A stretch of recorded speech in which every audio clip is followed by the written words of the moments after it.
저는 북한 인민군 참모부 중장이었습니다. 40년을 충성했습니다. 하지만 제 10살 손녀는 굶주리고 있었습니다. 70대 탈북 중장이 목숨을 걸고 남한에 와서 밝힌 충격적 증언. 중장도 소용없는 나라, 손주를 굶기는 체제의 실상. 그가 두만강을 건너며 겪은 일을 들으면 모두가 말을 잃습니다. 여러분의 구독과 좋아요, 하나하나가 숨겨진 북한의 진실을 세상에 알리는 힘이 됩니다. 그 모든 것은 이렇게 시작되었습니다. 2021년 가을, 저는 평양 중구역 고층 아파트 15층에 살았습니다. 인민군 참모부 중장, 군수를 담당하는 자리였죠. 함경북도 청진의 노동자 집안에서 태어나 19살에 군에 입대했습니다. 군대 가면 밥은 먹는다는 말을 믿고요. 그게 1973년이었습니다. 40년을 군에서 보냈습니다. 소대장에서 시작해 중대장, 대대장, 연대장을 거쳐 2018년에 중장 계급장을 달았습니다. 그때 제 나이 58살이었습니다. 창밖으로 보이는 대동강이 참 아름다웠습니다. 아내도 청진 출신입니다. 교사였다가 결혼하고 평양으로 왔죠. 딸 하나를 낳아 키웠습니다. 그 딸이 이제 35살이 되어 평양에서 교원으로 일하고 있습니다. 사위는 공장 기사입니다. 그리고 무엇보다 기쁜 건 손주가 둘이나 있다는 것이었습니다. 토요일 오후만 되면 10살 된 손녀와 7살 된 손자가 저희 집에 놀러 왔습니다. 손녀는 할아버지는 큰 장군님이에요 라며 자랑스러워했습니다. 손자는 제 훈장을 만지며 저도 커서 군인 될 거예요 라고 했죠. 그럴 때면 제 가슴이 뿌듯했습니다. 하지만 2020년부터 뭔가 달라지기 시작했습니다. 코로나라는 병이 전 세계에 퍼졌다고 했습니다. 국경이 완전히 봉쇄되었습니다. 중국과의 무역이 끊기면서 시장에 물건이 사라졌습니다. 배급은 이미 오래전에 끊긴 상태였는데 이제는 장마당에서도 쌀을 구하기가 어려워졌습니다. 제가 중장인데도 말입니다. 손녀가 어느 날 물었습니다. 할아버지, 오늘은 고기 먹을 수 있어요? 저는 대답을 못했습니다. 그 주에는 고기는커녕 쌀도 제대로 구하지 못했으니까요. 아내가 옥수수 가루로 죽을 끓여 손주들에게 먹였습니다. 손녀는 실망한 표정을 지었지만 아무 말 없이 죽을 먹었습니다. 그날 밤, 창밖의 대동강을 바라보며 생각했습니다. 내가 40년을 충성했는데 손주들이 배고파한다. 뭔가 잘못되었다는 생각이 처음으로 들었습니다. 아주 작은 균열이었습니다. 하지만 그게 시작이었습니다. 평온해 보이던 제 삶에 금이 가기 시작한 것입니다. 그 의문은 2022년 봄, 현실이 되었습니다. 3월 어느 날, 참모부 전체 간부들이 소집되었습니다. 평양 외곽 군부대 연병장. 그곳에는 이미 수천 명이 모여 있었습니다. 무대 위에 한 사람이 끌려 나왔습니다. 소장 계급장을 단 사람. 리명철 소장이었습니다. 같은 참모부 동료였죠. 착하고 성실한 사람이었습니다. 아내와 두 딸이 있었습니다. 사회자가 확성기로 외쳤습니다. 반당 반혁명 종파 분자 리명철은 군량미를 횡령하여 적대 세력에게 팔아넘긴 죄로 사형에 처한다. 저는 알고 있었습니다.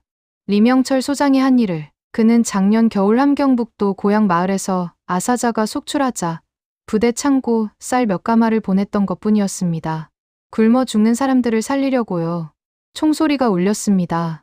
리명철 소장이 쓰러졌습니다. 저는 그 자리에 서서 지켜볼 수밖에 없었습니다. 굶어 죽는 사람을 살리려다가 총살을 당한다고? 그날 밤 집에 돌아왔을 때 손녀가 저를 반겼습니다. 할아버지, 오늘 학교에서 급식 없었어요. 선생님이 당분간 점심 못 준다고 했어요. 10살 아이가 굶고 있었습니다. 제 손녀가, 중장인 제 손녀가 말입니다. 할아버지, 배고파요. 손녀가 제 품에 안기며 울었습니다. 그 작은 몸이 얼마나 가벼웠는지 모릅니다. 제 가슴이 무너져 내렸습니다. 그날 밤, 아내에게 처음으로 말했습니다. 여보, 우리가 지금 제대로 살고 있는 건가? 아내가 깜짝 놀라며 제 입을 막았습니다. 여보, 그런 말 하면 안 돼요. 혹시라도 누가 들으면. 아내의 손이 떨리고 있었습니다. 하지만 저는 이미 확신했습니다. 뭔가 잘못되었다고. 손자가 물었습니다. 할아버지, 우리 언제 고기 먹어요? 7살 아이가 고기를 그리워하고 있었습니다. 그 순간 깨달았습니다.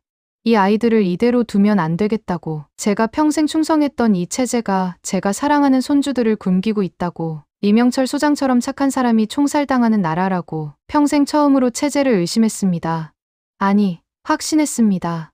여기는 정상이 아니라고. 그 각성은 곧 위기로 다가왔습니다. 2022년 여름 7월 어느 날이었습니다. 참모부 작전국 후배 대좌가 제게 조용히 다가왔습니다. 복도 구석에서 주위를 살피며 작은 목소리로 말했습니다. 중장 동무, 조심하십시오. 명단에 올라가셨습니다. 무슨 명단 말인가? 간부 재검증 대상입니다. 이번엔 함경북도 출신들을 집중적으로 조사한답니다. 제 가슴이 철렁 내려앉았습니다. 함경북도 출신. 제가 태어난 곳이었습니다. 40년을 충성했는데 이제 와서 출신 성분을 문제 삼는다니. 나흘 뒤 집에 보위부 요원 2명이 찾아왔습니다. 김철수 중장 동무 계십니까? 내가 그렇소. 다음 주 화요일 오전 10시 보위부 제3청사로 출두하시오. 조사받으실 일이 있습니다. 요원들이 돌아간 뒤 저는 거실 소파에 주저앉았습니다. 아내가 떨리는 목소리로 물었습니다. 여보, 왜 보위부에서? 당신이 뭘 잘못했다고. 보위부에 한번 불려가면 돌아오지 못하는 사람이 많다는 것을 알고 있었습니다. 리명철 소장도 그렇게 끌려갔다가 처형당했습니다. 그날 밤 딸과 사위를 불렀습니다. 4명이 마주 앉았습니다. 제가 먼저 입을 열었습니다. 다음 주에 나는 보위부에 가야 한다. 딸이 울음을 터뜨렸습니다. 아버지, 왜요? 아버지가 뭘 잘못했다고요? 35살 된 딸이 어린애처럼 울었습니다. 사위가 창백한 얼굴로 말했습니다. 장인어른, 우리도 위험합니다. 장인어른 가족이라는 것만으로도 맞는 말이었습니다. 이 나라에서는 한 사람이 죄인이 되면 세대가 벌을 받습니다. 그때 방문이 열리며 손녀가 들어왔습니다. 할아버지, 왜 울어요? 10살 손녀가 제게 다가와 품에 안겼습니다. 그 작은 몸뚱이를 안는 순간 눈물이 났습니다. 이 아이가 평생 죄인의 자식으로 살아야 한다니. 할아버지, 어디 가요? 안 가면 안 돼요? 손녀가 제 옷깃을 꼭 잡았습니다. 저는 손녀의 머리를 쓰다듬으며 결심했습니다. 이 아이들을 이 지옥에서 꺼내야 한다고 거실로 나왔습니다. 가족들을 바라보며 말했습니다. 우리 떠나야 할 것 같소. 아내가 눈이 커졌습니다. 여보, 그게 무슨 말이에요? 제가 고개를 끄덕였습니다. 딸이 벌떡 일어났습니다. 아버지, 미쳤어요? 그건 죽으러 가는 거예요. 그냥 있으면 어차피 다 죽는다. 세대가, 애들까지. 방 안이 조용해졌습니다. 사위가 떨리는 목소리로 물었습니다. 장인어른, 진심이십니까? 우리에게 시간이 얼마 없다. 다음 주 화요일 전에 결정해야 한다. 그날 밤, 우리는 새벽까지 이야기했습니다. 결국 결론을 내렸습니다. 떠나자고. 아이들을 위해서라도. 이제 남은 시간은 5일뿐이었습니다. 5일이라는 시간은 너무 짧았습니다. 다음 날 새벽, 저는 평양 외곽 장마당으로 갔습니다. 함경북도에서 함께 근무했던 부하가 브로커 일을 한다는 소문을 들었습니다. 최 동무, 자네 그 일 아직 하나? 제 눈을 똑바로 쳐다보며 물었습니다. 중장 동무께서 설마. 저는 고개를 끄덕였습니다. 5명이다. 가능한가? 중장 동무. 5명은 미화 15,000불입니다. 평생 모은 돈을 다 털어도 부족한 금액이었습니다. 내 아파트를 팔겠네. 그리고 내게 있는 금부치 전부. 3일 동안 모든 것을 정리했습니다. 평양 아파트를 달러상에게 헐값에 넘겼습니다. 아내의 금반지, 제 시계, 딸의 금목걸이까지 전부 팔았습니다. 가장 힘든 건 훈장을 불태우는 일이었습니다. 밤중에 베란다에서 군복과 함께 훈장들을 태웠습니다. 국기훈장, 전사훈장, 충성훈장. 40년의 세월이 제가 되었습니다. 아내가 옆에서 울었습니다. 여보, 괜찮아요? 괜찮소. 이제 나는 중장이 아니라 그냥 할아버지요. 토요일 저녁, 마지막으로 손주들과 저녁을 먹었습니다. 손녀가 물었습니다. 할아버지, 우리 어디 가요? 엄마가 여행 간대요. 제가 손녀의 머리를 쓰다듬었습니다. 그래, 할아버지가 너를 좋은 곳으로 데려갈 거야. 조금만 참아라. 거기 가면 배불리 먹을 수 있단다. 정말요? 고기도요? 그래, 고기도 먹고 과자도 먹고 내가 먹고 싶은 거 다 먹을 수 있어. 손녀가 환하게 웃었습니다. 일요일 새벽 4시, 우리는 평양역으로 갔습니다. 청진행 기차를 탔습니다. 12시간을 달려 청진에 도착했습니다. 브로커가 준비한 집은 청진 외곽의 낡은 단층집이었습니다. 우리는 그곳에서 2일을 숨어 지냈습니다. 월요일 밤, 브로커가 왔습니다. 내일 새벽입니다. 경비가 교대하는 시간을 노립니다. 한 번에 건너야 합니다. 우리는 고개를 끄덕였습니다. 그날 밤 잠이 오지 않았습니다. 손녀가 제 옆에 누워 자고 있었습니다.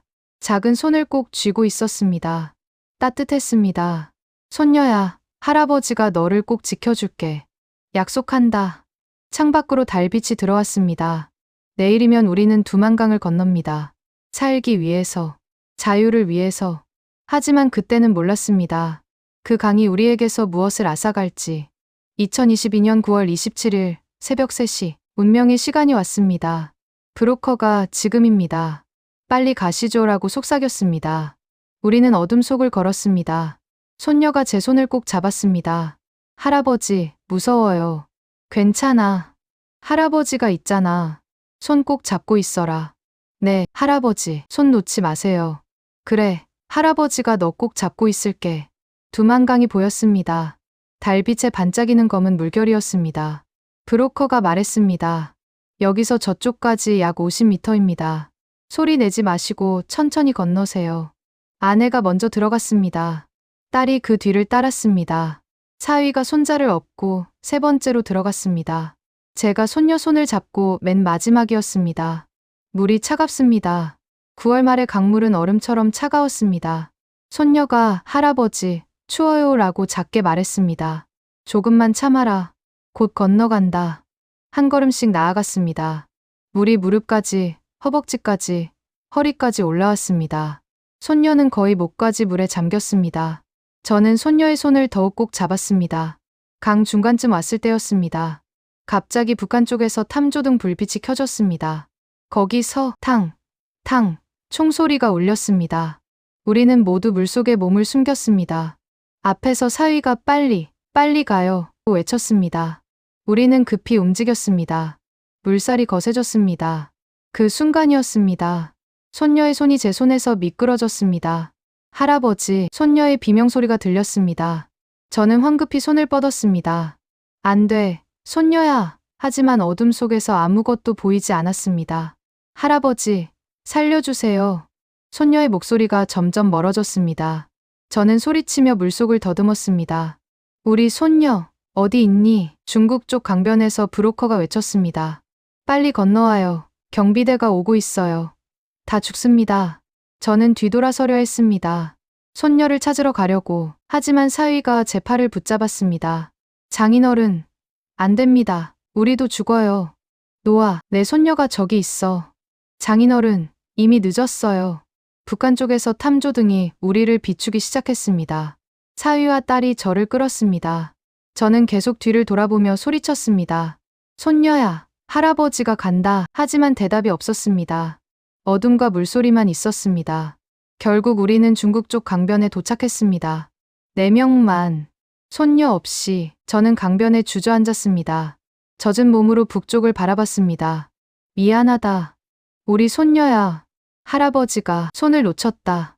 중장도 소용없었습니다. 40년 군 생활도 소용없었습니다. 제가 사랑하는 손녀 하나 지키지 못했습니다. 그날 새벽, 두만강은 제게서 모든 것을 앗아갔습니다. 자유를 얻었다고 생각했습니다. 하지만 그건 착각이었습니다. 브로커가 우리를 차에 태워 옌지의 한 마을로 데려갔습니다. 조선족 할머니가 사는 낡은 집, 2층 다락방. 그곳이 우리가 3개월 동안 숨어 지낼 곳이었습니다. 첫날 밤, 저는 잠을 이루지 못했습니다. 눈을 감으면 손녀의 얼굴이 보였습니다. 할아버지, 손 놓지 마세요. 그 목소리가 귓가에 맴돌았습니다. 손녀야, 미안하다. 잠결에 제가 소리를 질렀습니다. 아내가 저를 흔들었습니다. 여보, 악몽이에요. 하지만 매일 밤이 지옥이었습니다. 손자가 아침마다 물었습니다. 할아버지, 누나 언제 와요? 저는 대답을 못했습니다. 결국 아내가 누나는 나중에 온단다라고 둘러댔습니다. 손자는 매일 누나를 기다렸습니다. 딸은 말이 없어졌습니다. 조카를 잃은 슬픔에 하루 종일 벽만 바라보고 앉아 있었습니다. 사위가 여보, 정신 차려요라고 말했지만 딸은 눈물만 흘렸습니다. 저는 더 큰 죄책감에 시달렸습니다. 제가 가족들을 탈북시키자고 했습니다. 그래서 손녀가 죽었습니다. 다 제 잘못이었습니다. 나는 중장이었는데 손녀 하나 못 지켰네. 조선족 할머니가 다락방에 밥을 가져다 주셨습니다. 쌀밥에 김치, 된장찌개였습니다. 많이 힘드시죠? 저도 옛날에 6.25 때 가족 잃었습니다. 그래도 살아계신 분들 위해 힘내셔야죠. 맞는 말이었습니다. 아내도 있고, 딸도 있고, 사위도 있고, 손자도 있었습니다. 하지만 쉽지 않았습니다. 한 달쯤 지났을 때 브로커가 급히 찾아왔습니다. 중국 공안 단속이 심해졌습니다. 이 동네도 위험합니다. 한국 가시려면 빨리 결정하셔야 합니다. 한국. 손녀가 가고 싶어 했던 곳. 배불리 먹을 수 있는 곳. 아내가 제 손을 잡았습니다. 여보, 손녀를 위해서라도 가야 해요. 손녀가 원했던 곳이잖아요. 알겠네. 한국으로 가겠네. 브로커가 라오스를 거쳐 태국으로 가십니다.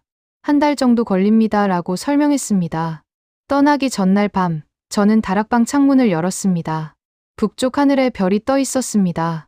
저는 그 별을 보며 기도했습니다. 손녀야, 할아버지 이제 한국 간다. 너도 원했던 곳이지. 거기 가서 널 위해 기도할게. 매일 너를 생각할게. 미안하다. 정말 미안하다. 2022년 12월 말, 우리는 중국을 떠났습니다. 4명이서, 손녀 없이. 그 빈자리가 너무 컸습니다. 희망을 향한 마지막 여행이 시작되었습니다. 중국에서 라오스, 태국을 거쳐 한 달 만에 방콕에 도착했습니다. 긴 여정이었습니다. 2023년 1월 중순, 드디어 태국 방콕 한국 대사관 앞에 섰습니다. 태극기가 바람에 펄럭이고 있었습니다. 처음 보는 태극기였습니다. 제가 경비원에게 말했습니다. 우리는 북한에서 왔습니다. 도와주십시오. 영사관 직원이 나와 따뜻하게 맞아줬습니다. 오시느라 고생 많으셨습니다. 안전합니다. 이제 괜찮습니다. 그 말을 듣는 순간 아내가 주저앉아 울었습니다. 딸도 울었습니다. 저도 울었습니다. 하지만 기쁨보다는 슬픔이 더 컸습니다. 손녀가 없었으니까요. 임시 보호소에서 한 달을 보냈습니다. 그곳에서 한 젊은이가 제게 물었습니다. 아저씨는 북한에서 뭐 하셨어요? 군인이었네. 계급이 어떻게 되세요? 중장이었네. 그 젊은이가 눈이 커졌습니다. 중장이요. 그런 높으신 분이 왜? 저는 쓰게 웃었습니다. 중장이 뭐가 대단한가. 손녀 하나 못 지켰는데. 2023년 2월 15일, 드디어 한국행 비행기를 탔습니다. 손자가 창밖구름을 보며 신기해했습니다. 할아버지, 저게 뭐예요? 구름이란다. 저 위에 하늘나라가 있지. 하늘나라요? 누나도 거기 있어요? 저는 손자를 안아주었습니다. 그래, 누나는 하늘나라에서 우리를 지켜보고 있을 거야. 비행기가 인천공항에 착륙했습니다. 대한민국에 오신 것을 환영합니다. 기내 방송이 흘러나왔습니다. 대한민국, 자유의 나라, 손녀가 가고 싶어 했던 곳, 한국 땅을 밟았습니다. 다른 사람들은 기뻐했습니다. 하지만 저는 기쁨보다 죄책감이 먼저 밀려왔습니다. 손녀야, 할아버지 한국 왔다. 내가 보고 싶어 했던 곳. 미안하다. 새로운 시작이었습니다. 하지만 평생 지고 갈 짐도 함께 시작되었습니다. 처음 한국 땅을 밟았을 때 모든 게 낯설었습니다. 하나원에서 3개월 교육을 받았습니다. 24시간 편의점, 마트에 넘쳐나는 물건들. 북한에서는 상상도 못할 일이었죠. 손자가 할아버지, 이거 다 살 수 있어요? 라고 물었습니다. 그 순간 생각났습니다. 손녀도 이렇게 웃었을 텐데. 하나원을 수료하고 경기도의 작은 아파트로 이사했습니다. 딸은 식당에서 일하기 시작했고 사위는 공장에 취직했습니다. 손자는 초등학교 2학년이 되었습니다. 매년 9월이 되면 힘듭니다. 2022년 9월 27일, 손녀를 잃은 날, 작년 9월에는 손자와 함께 북쪽을 향해 절을 했습니다. 누나, 잘 있지? 할아버지가 여기서 너를 생각하고 있어. 어느 날, 통일부에서 연락이 왔습니다. 북한 실상을 증언해달라고. 아내가 말했습니다. 여보, 손녀를 위해서라도 해야 해요. 그래서 나섰습니다. 강연장에 섰습니다. 수백 명의 사람들 앞에서 제 이야기를 했습니다. 저는 북한 인민군 참모부 중장이었습니다. 40년을 충성했습니다. 하지만 그 나라에서는 중장도 손주를 굶겼습니다. 그리고 결국 제 손녀를 잃었습니다. 목소리가 떨렸습니다. 북한에는 아직도 제 손녀 같은 아이들이 수천, 수만 명 있습니다. 배고픈 아이들, 자유를 모르는 아이들. 그 아이들을 잊지 말아 주십시오. 통일이 되어야 합니다. 더 이상 두만강에서 아이들이 사라지지 않도록. 더 이상 가족이 헤어지지 않도록. 그게 제 손녀에게 할 수 있는 유일한 일입니다. 강연이 끝나고 한 할아버지가 제게 다가왔습니다. 저는 6.25 때 가족을 잃었습니다. 당신 마음 압니다. 그분이 제 손을 꼭 잡아주셨습니다. 눈물이 났습니다. 지금 저는 이곳 한국에서 살고 있습니다. 자유롭게 살고 있습니다. 하지만 매일 아침 북쪽을 향해 기도합니다. 손녀야, 할아버지 용서해다오. 내 손을 놓쳐서 미안하다. 언젠가 통일이 되면 할아버지가 두만강에 가서 너를 찾을게. 그때까지 기다려다오. 자유는 소중합니다. 하지만 그 자유를 위해 잃은 것들도 있습니다.